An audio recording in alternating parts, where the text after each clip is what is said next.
پھر ذرا میرے سوالات کے جواب دیتے رہے۔ آپ اس نوکر کے متعلق کیا کہیں گے جو آقا کی مقرر کی ہوئی ڈیوٹی پر جانے کے بجائے ہر وقت بس اس کے سامنے ہاتھ باندھے کھڑا رہے اور لاکھوں مرتبہ اس کا نام جپتا چلا جائے؟ آقا اس سے کہتا ہے کہ جا کر فلاں فلاں آدمیوں کے حق ادا کر، مگر یہ جاتا نہیں، بلکہ وہیں کھڑے کھڑے آقا کو چھپ چھپ کر 10 سلام کرتا ہے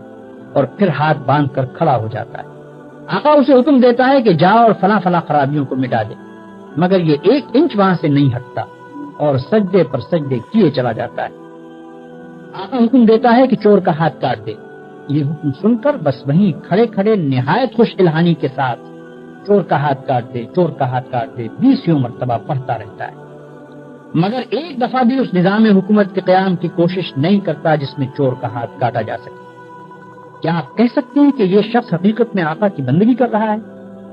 اگر آپ کا کوئی ملازم یہ رویہ اختیار کرے تو میں نہیں جانتا ہوں کہ آپ اسے کیا کہیں گے، مگر حیرت ہے آپ پر کہ خدا کا جو نوکر ایسا کرتا ہے آپ اسے بڑا عبادت گزار کہتے ہیں۔ یہ ظالم صبح سے شام تک خدا جانے کتنی مرتبہ قرآن شریف میں خدا کے احکام پڑھتا ہے، مگر ان احکام کو بجا لانے کے لیے اپنی جگہ سے جنبش تک نہیں کرتا، بلکہ نفل پر نفل پڑھے جاتا ہے، 1000 دانہ تسبیح پر خدا کا نام جپتا ہے اور خوش الہانی کے ساتھ قرآن کی تلاوت کرتا رہتا ہے۔ آپ اس کی یہ حرکتیں دیکھتے ہیں اور کہتے ہیں کہ کیسا زاہد عابد بندہ ہے۔ یہ غلط فہمی صرف اس وجہ سے ہے کہ آپ عبادت کا صحیح مطلب نہیں جانتے۔ ایک اور نوکر ہے جو رات دن ڈیوٹی تو غیروں کی انجام دیتا ہے، احکام غیروں کے سنتا اور مانتا ہے، قانون پر غیروں کے عمل کرتا ہے اور اپنی اصلی آقا کے فرمان کی ہر وقت خلاف ورزی کیا کرتا ہے، مگر سلامی کے وقت آقا کے سامنے حاضر ہو جاتا ہے اور زبان سے آقا ہی کا نام جپتا رہتا ہے۔ اگر آپ میں سے کسی شخص کا نوکر یہ طریقہ اختیار کرے تو آپ کیا کریں گے؟ کیا آپ اس کی سلامی کو اس کے منہ پر نہ مار دیں گے؟ جب وہ زبان سے آپ کو آقا اور مالک کہے گا تو کیا آپ فوراً یہ جواب نہ دیں گے کہ تو پرلے درجے کا جھوٹا اور بے ایمان ہے، تنخواہ مجھ سے لیتا ہے اور نوکری دوسروں کی کرتا ہے، زبان سے مجھے آقا کہتا ہے اور حقیقت میں میرے سوا ہر ایک کی خدمت کرتا پھرتا ہے؟ یہ تو ایک معمولی عقل کی بات ہے جسے آپ میں سے ہر شخص سمجھ سکتا ہے، مگر کیسی حیرت کی بات ہے کہ جو لوگ رات دن خدا کے قانون کو توڑتے ہیں، کفار و مشرکین کے احکام پر عمل کرتے ہیں اور اپنی زندگی کے معاملات میں خدا کے احکام کی کوئی پرواہ نہیں کرتے، ان کی نماز اور روزے اور تسبیح اور تلاوت قرآن اور حج و زکوٰۃ کو آپ خدا کی عبادت سمجھتے ہیں۔ یہ غلط فہمی بھی اسی وجہ سے ہے کہ آپ عبادت کے اصل مطلب سے ناواقف ہیں۔ ایک اور نوکر کی مثال لیجیے۔ آقا نے اپنے نوکروں کے لیے جو وردی مقرر کی ہے، یہ ٹھیک ناپ تول کے ساتھ اس وردی کو پہنتا ہے، بڑے ادب اور تعظیم کے ساتھ آقا کی خدمت میں حاضر ہوتا ہے، ہر حکم کو سن کر اس طرح جھک کر بسر و چشم کہتا ہے کہ گویا اس سے بڑھ کر اطاعت گزار خادم کوئی نہیں۔ سلامی کے وقت سب سے آگے جا کر کھڑا ہوتا ہے اور آقا کا نام جپنے میں تمام نوکروں سے بازی لے جاتا ہے، مگر دوسری طرف یہی شخص آقا کے دشمنوں اور باغیوں کی خدمت بجا لاتا ہے، آقا کے خلاف ان کی سازشوں میں حصہ لیتا ہے اور آقا کے نام کو دنیا سے مٹانے میں جو کوشش بھی وہ کرتے ہیں اس میں یہ کمبخت ان کا ساتھ دیتا ہے۔ رات کے اندھیرے میں تو آقا کے گھر میں نقب لگاتا ہے اور صبح بڑے وفادار ملازموں کی طرح ہاتھ باندھ کر آقا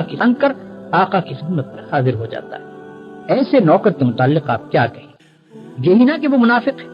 باغی ہے، نمک حرام ہے، مگر خدا کے جو نوکر ایسے ہیں ان کو آپ کیا کہیں گے؟ آپ سمجھتے ہیں کہ ہاتھ باندھ کر قبلہ رو کھڑے ہونا، گھٹنوں پر ہاتھ رکھ کر جھکنا، زمین پر ہاتھ ٹیک کر سجدہ کرنا اور چند مقرر الفاظ زبان سے ادا کرنا، بس یہی چند افعال اور حرکات بجائے خود عبادت ہے؟ آپ سمجھتے ہیں کہ رمضان کی پہلی تاریخ سے شوال کا چاند نکلنے تک روزانہ صبح سے شام تک بھوکے پیاسے رہنے کا نام عبادت ہے؟ آپ سمجھتے ہیں کہ قرآن کے چند رکوع زبان سے پڑھ دینے کا نام عبادت ہے؟ آپ سمجھتے ہیں کہ مکہ معظمہ جا کر کعبے کے گرد طواف کرنے کا نام عبادت ہے؟ غرض آپ نے چند افعال کی ظاہری شکلوں کا نام عبادت رکھ چھوڑا ہے، اور جب کوئی شخص ان شکلوں کے ساتھ ان افعال کو ادا کر دیتا ہے تو آپ خیال کرتے ہیں کہ اس نے خدا کی عبادت کر دی اور اس کی تخلیق کا مقصد پورا ہو گیا، اب وہ اپنی زندگی میں آزاد ہے کہ جو چاہے کرے۔ لیکن اصل حقیقت یہ ہے کہ اللہ نے جس عبادت کے لیے آپ کو پیدا کیا ہے اور جس کا آپ کو حکم دیا ہے وہ کچھ اور ہی چیز۔ وہ عبادت یہ ہے کہ آپ اپنی زندگی میں ہر وقت ہر حال میں خدا کی اطاعت کریں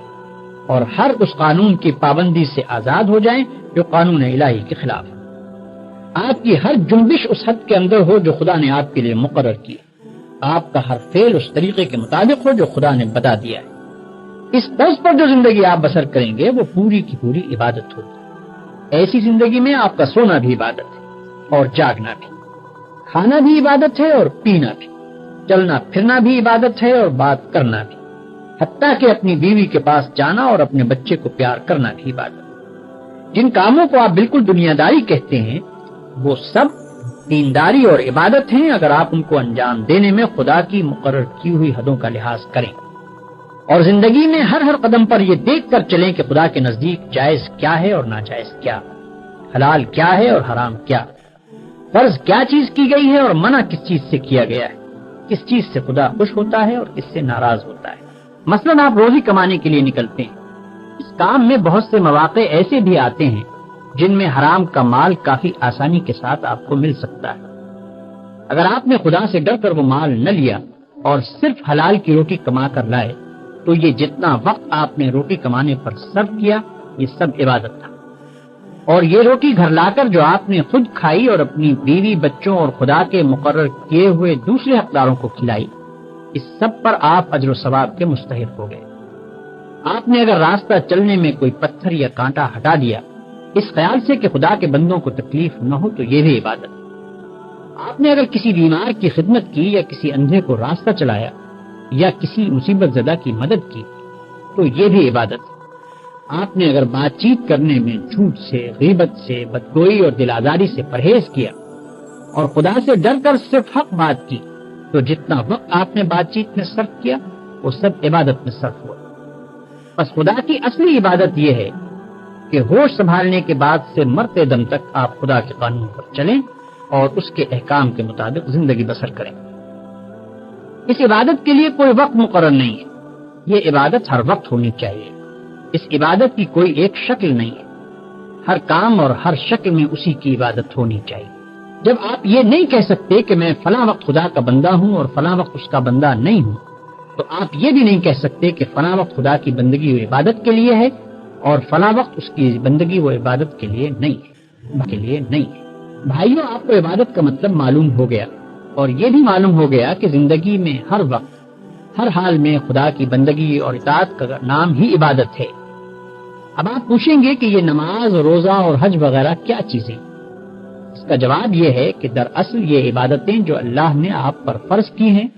ان کا مقصد آپ کو اس بڑی عبادت کے لیے تیار کرنا ہے جو آپ کو زندگی میں ہر وقت ہر حال میں ادا کرنی چاہیے۔ نماز آپ کو دن میں 5 وقت یاد دلاتی ہے کہ تم اللہ کے بندے ہو، اسی کی بندگی تمہیں کرنی چاہیے۔ روزہ سال میں 1 مرتبہ پورے 1 مہینے تک آپ کو اسی بندگی کے لیے تیار کرتا ہے۔ زکوٰۃ آپ کو بار بار توجہ دلاتی ہے کہ یہ مال جو تم نے کمایا ہے یہ خدا کا عطیہ ہے، اس کو صرف اپنے نفس کی خواہشات پر صرف نہ کر دو بلکہ اپنے مالک کا حق ادا کرو۔ حج دل پر خدا کی محبت اور بزرگی کا ایسا نقش بٹھاتا ہے کہ اگر 1 مرتبہ وہ بیٹھ جائے تو تمام عمر اس کا اثر دل سے دور نہیں ہو سکتا۔ ان سب عبادتوں کو ادا کرنے کے بعد اگر آپ اس قابل ہو گئے کہ آپ کی ساری زندگی خدا کی عبادت بن جائے تو بلا شبہ آپ کی نماز نماز ہے اور روزہ روزہ ہے، زکوٰۃ زکوٰۃ ہے اور حج حج ہے۔ لیکن اگر یہ مقصد پورا نہ ہوا تو محض رکوع اور سجدہ کرنے اور بھوک پیاس کے ساتھ دن گزارنے اور حج کی رسمیں ادا کر دینے اور زکوٰۃ کی رقم نکال دینے سے کچھ حاصل نہیں۔ ان ظاہری طریقوں کی مثال تو ایسی ہے جیسے ایک جسم کہ اگر اس میں جان ہے اور وہ چلتا پھرتا اور کام کرتا ہے تو بلا شبہ ایک زندہ انسان ہے، لیکن اگر اس میں جان ہی نہیں تو وہ ایک مردہ لاش۔ مردے کے ہاتھ، پاؤں، آنکھ، ناک سبھی کچھ ہوتے ہیں مگر اس میں جان نہیں ہوتی، اس لیے تم اسے مٹی میں دبا دیتے ہو۔